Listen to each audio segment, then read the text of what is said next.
I believe if you work on the children and they know that, look, that I don't have, I'm not defined by what I have. Yes. Or by what I don't have.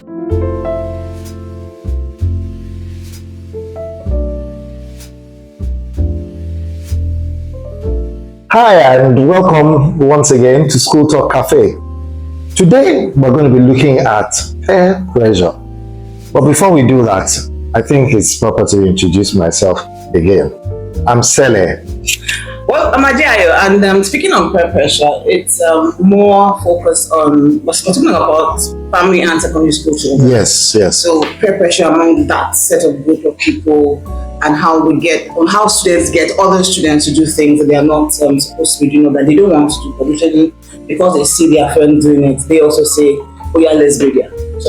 So basically our working definition for peer pressure would be when somebody gets you to act in a way that you normally would not act. And you actually do that thing, you actually act that way, then you've succumbed to peer pressure. So that's in the broadest sense what peer pressure is. But just before we started recording this, it occurred to me that you could actually look at it from another angle. Well, not just another angle. Most times when we talk about peer pressure, we're looking at children, we're looking at teenagers, especially among teenagers. You say, oh, peer pressure. But you know that we adults, we are the ones propagating the peer pressure the most. Yes, and then when we talk about peer pressure, we say, oh, them. But we ourselves are in the middle of this peer pressure thingy. Your friend is wearing a certain brand, and you feel pressured to go and get that brand. Something don't happen in the shower, but sorry, peer pressure is real. Just like you said, it could be clothing, it could be a house, it could be a certain type of car. My mates are driving it could even this kind of thing. It could even be the school you take your kids to. No, well, I'm coming into that. That's where we will now kick off on today's episode, because everything we do is we talk about the school system for primary and secondary. So we'll enter there. But I just want us to understand that there's a root cause of this peer pressure, and it's us. The children don't come from the sky. They come from us. And the first things we teach them are these things in a very subtle way. Subtle and unconscious. We teach them these things, and then we now say, oh, these children, peer pressure. Meanwhile, they've been mirroring us. Wow, that's the truth. That's true. Down to where you stay. I'm not saying that you should go and stay in a useless area or an area that will endanger your children and all that. But what we're saying is you're already in an okay area. Relatively safe, nice neighborhood, beautiful neighbors, house comfortable, but then you feel certain people that you look up to or whatever, that status, that class, you must be there. And so, and then some people start telling you, are you staying there? Like in Lagos now, they say, oh, are you still on mainland? You're not on the island, really. He said to me, he said, don't say you're living in this area. What do you say you're living? Say, don't say you're living.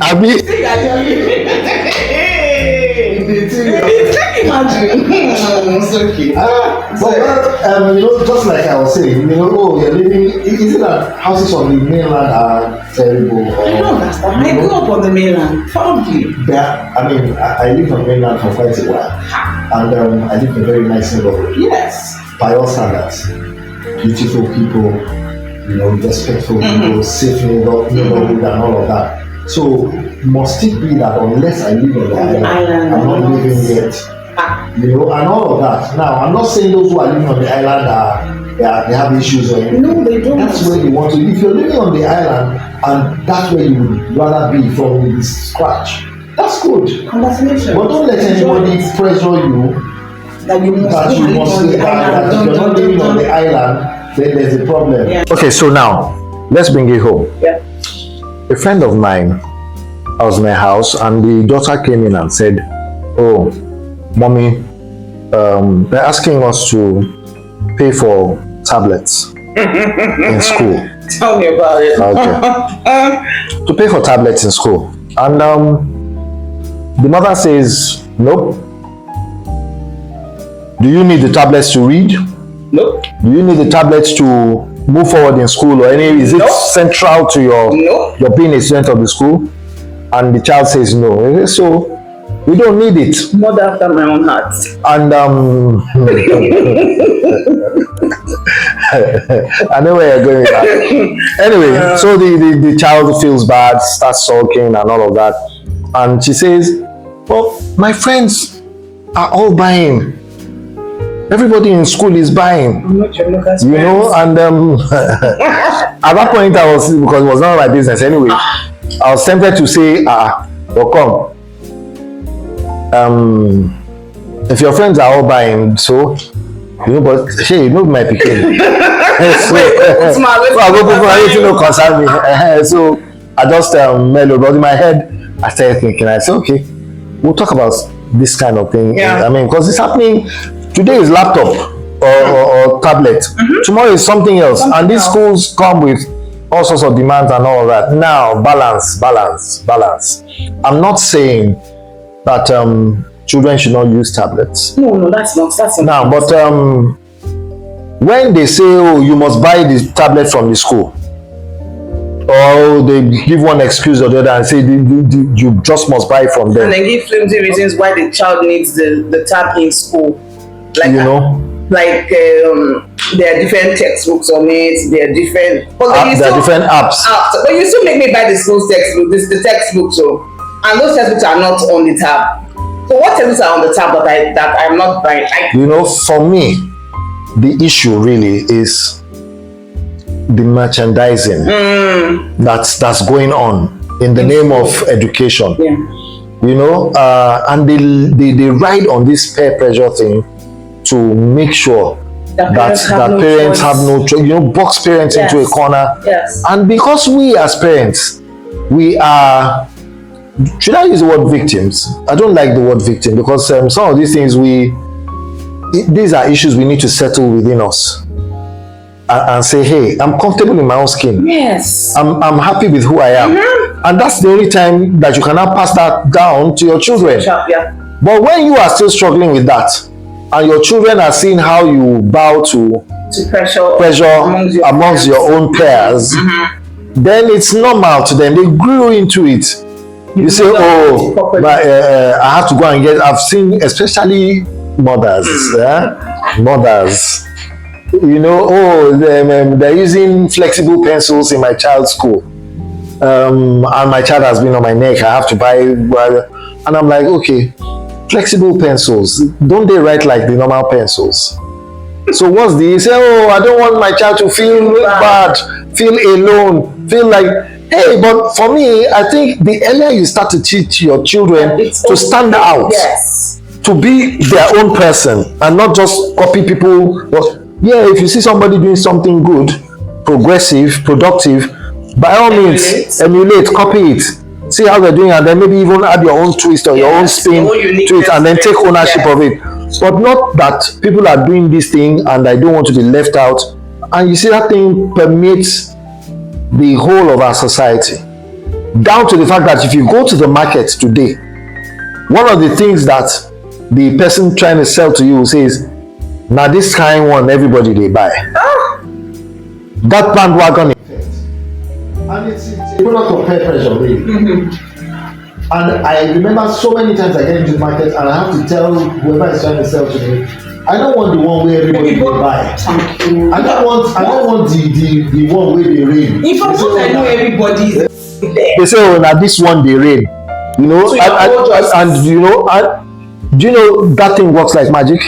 Because when they say that to a lot of people, they say, okay. So they make me say, make I do like, you know, yeah, you are trending. You know, what's trending doesn't necessarily have to make sense. It's just what's trending. And you know, a lot of merchandising, a lot of getting you to do all whatnot rides on that. Actually, when I talk about persuasion techniques to marketers and co, it's actually under persuasion technique. It's called bandwagon effect. When you use the bandwagon effect to teach or to talk to people to do something that they would not want to do normally. And what is the underlying statement in bandwagon effect? Everybody is doing it. This is what is trending. This is what, so trending is actually a glorified peer pressure something. Yeah, it's actually a peer pressure machinery. That's the truth of the matter. Okay, another that one, I won't call that peer pressure, where the finance man parks his finance bicycle in front of the school, and I saw my son. Your son or your daughter starts to point and say, I want now, I want now, and then the guy jumps in and says, everybody they buy for their kid. That's peer pressure. Everybody they buy for their children, so you should feel bad. No, you first feel bad that for not buying for the child, and they know what they're doing. They're whining you without this thing. So they just position themselves right where the cars are parked to pick the children, and then even when you refuse, or your child that you have warned some weeks ago that if you talk to me about this finance thing, so the child is just there puppy-eyed, looking and hoping and all of that, and he's not saying anything. You are not saying anything. Mr. Finance man will say, madam, and then the puppy eyes come out more like, yeah, somebody finally is pleading my case. But on a more serious note, how do we talk to our children about peer pressure as parents? How do we should also look at what to do when the school starts mounting this kind of pressure on the children vis-a-vis, because they know it's not the children who will pay. Yeah. They know it's the parents who will pay, but they mount the pressure on the children because they know you will get to your parents. So let's mount the pressure on you. We are coming to them, but even with the children, because see, I believe if you work on the children and they know that, look, that I'm not defined by what I have, or by what I don't have. I know who I am, and things like that. How do we get them into that mode? But that's a scripture, and I'm sorry to go in there, but that's a scripture that just popped into my head this morning. Something about a man is not by the appreciation of the things that you have. A man's worth is not in the consistency of his goods. Thank you. So I think we need to begin to, like we said earlier, first model it to our kids. By the time they see you as a parent, not moved by certain things, that your friends are doing this, that's if you don't have friends, are doing this or doing that, and the mother or the father isn't moved by those things. The child already has an inkling to the fact that, that my friend in class is wearing this doesn't necessarily mean that I am supposed to be wearing this. My body type is different, my body structure is different, my values are different, my orientation is different. And if you start teaching the kids individuality from the very beginning of who they are, their self-worth, what is meant to be and what is not meant to be, the tendency for them to succumb to peer pressure is cut in half. Yes, there will be areas where it will face them head on, but if you dealt with individuals by themselves, their uniqueness, their fearfully and wonderful, all those things we tell kids when they're growing up, to understand that they are different. And if I am going this way, like I said, if your friend tells you to put your hand inside fire, will you put your hand inside fire? No. So why then do you think that because your friend wants to wear this, then you also have to wear that? Is your body structure the same as your friend? Are your spiritual inclinations the same way? So by the time we begin to put that into the kids, but they have to see us do it first. I remember a certain situation where my oldest, she has the certain style of dressing, and then somebody in her class says, when she was secondary school, said, you don't even know how to dress. You are in financial debt. And my daughter retorted, is it a shaver that you wear as a dress that you think is fashion? And I was like, that's what you said yesterday. Beautiful. Because you know your standards, you know your style, you know your unique individuality. And I think when we begin to groom them like that, peer pressure is cut in half. And when they don't see you dress because everybody's dressing, what is trending, we're able to deal with peer pressure to a considerable level. Okay. You said, I want to add something, taking from one aspect of what you said, self-worth. I think the beginning of being able to resist unnecessary. I think at times peer pressure can be good. Not all the time, but at times. Just like pressure. You know, To make you do not better. peer pressure now. Pressure, we all need pressure, some amount of pressure in life. Yes. You know, and peer pressure is a type of pressure. Yes. So, peer pressure in itself might have more negatives, but there's some positives about it Yeah. too. So we shouldn't just throw the baby out with the bathwater. Now, having said that, but you see, the best thing is to make sure that they know who they are. They appreciate who they are. They love their own skin. And it's self-worth that helps you do that. You know, because when the child is being told every day, and not just being told, being shown also that you are worth something, you are special, you are unique. You don't, you are not there because of somebody else, and somebody else is not better than you. You are you, and that you is good enough. And in everything you do and say to that child, you emphasize and reinforce. Yeah. I believe that's the beginning of strengthening and fortification against negative peer pressure, especially. Negative peer pressure. You know, because I mean, like we said, pressure. Imagine you are working on a project, for instance, and there's no deadline.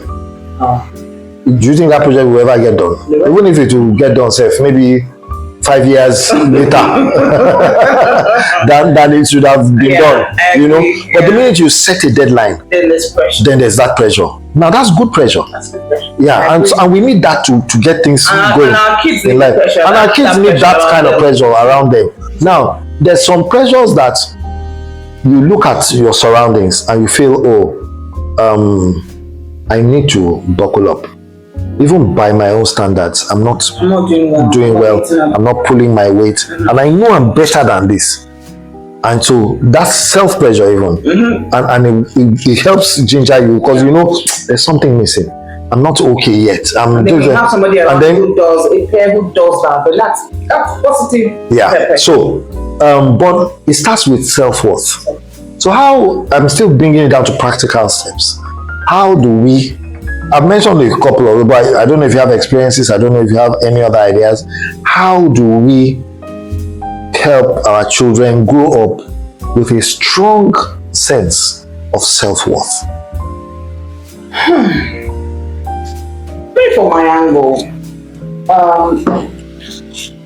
Parents, teachers, but I think most of all parents need to watch the things we tell our kids, the environment we create around our kids.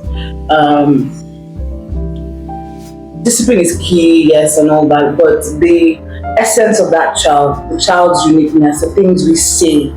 I grew up in a house where the negative words were quite high, and it took a lot to sieve through those words. And sometimes those words even come out and I'm like, but if we want kids to be comfortable in their skin and have a healthy self-worth, then parents must begin to speak into the children what they want to see, regardless of the reality. What they are seeing now. Right now. Tell the child who the child is. It may sound like you are hyping the child. Please go ahead, hype that child very well, but help the child balance it. If the hyping begins to get into the child's head, then balance it out again. But as parents, your number one goal is to build a healthy self-esteem. And the teachers out there, don't destroy what the parents are trying to do. So if the child misbehaves, don't say coconut head or olodo or something like that. If you are a teacher that the child holds himself in a high regard, you are an authority figure over that child, and therefore your words carry weight. A lot of weight. Sometimes even more weight than the parents, because especially if you're now reinforcing the negativity the parent has said at home, then you now become another authority figure, because the child says, oh, my mother or my father says this, and my teacher is now saying that, oh, that means what my mother and father are saying at home is true. So parents and teachers, you have so when my son or my daughter come home and say, oh, my classmate said I'm this and that, I'm like, did I say that? Is that what I tell you? And they go, no. I said, then holds no water, holds no weight. If I'm the one not saying it, then it doesn't matter at all. And I think that's what kids need to hear. we need to build the self-worth, the self-esteem. They will grow up remembering the things you said, negative or positive. Yeah. They will grow up remembering the things you said, negative or positive. That's some food for thought. We'll be right back after this time out.